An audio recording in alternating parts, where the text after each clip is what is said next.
Perhaps the Kenyan market town of Nanyuki's greatest claim to fame was that it straddles the equator, but now it has become synonymous with something darker. It was here where Agnes Wanjiru was born and lived, and where she was brutally killed. Her family searched for her for months before her body was found stuffed into a septic tank at the same hotel where she had last been seen alive.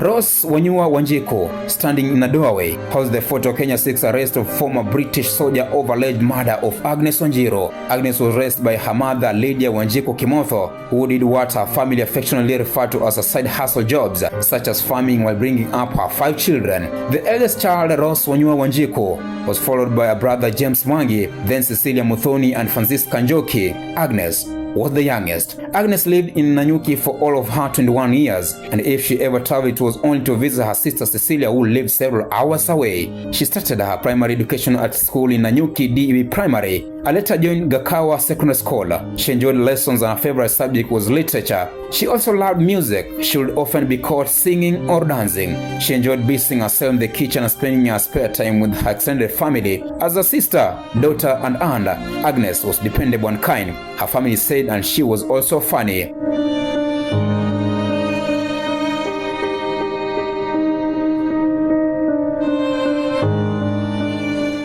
Growing up, Agnes would look after her younger nieces, spending time braiding their hair. Later, she turned her hobby into her career. She began training to be hairdresser in 2010. She finished her course in August 2011. Just a few months later, before she had had a chance to properly start out in her new career, she was dead. While she completed her studies, Agnes was also heavily pregnant.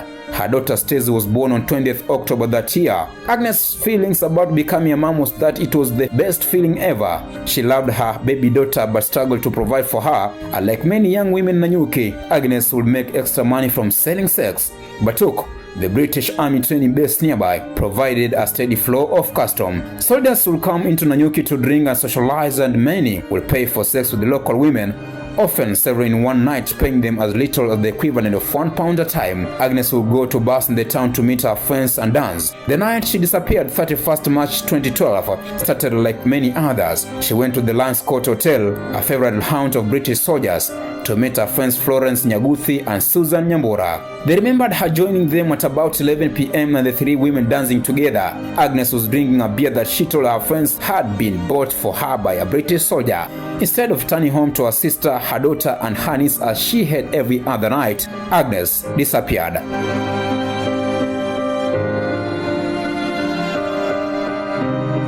The next morning, her friends and family had not heard from her. They went to the hotel where she had last been seen and spent weeks searching for Agnes until her body was discovered 2 months later. Agnes' death has had a lasting effect on her family. Stacey was 5 months old when she lost her mother and will not remember her, but has been deeply affected after learning how she died.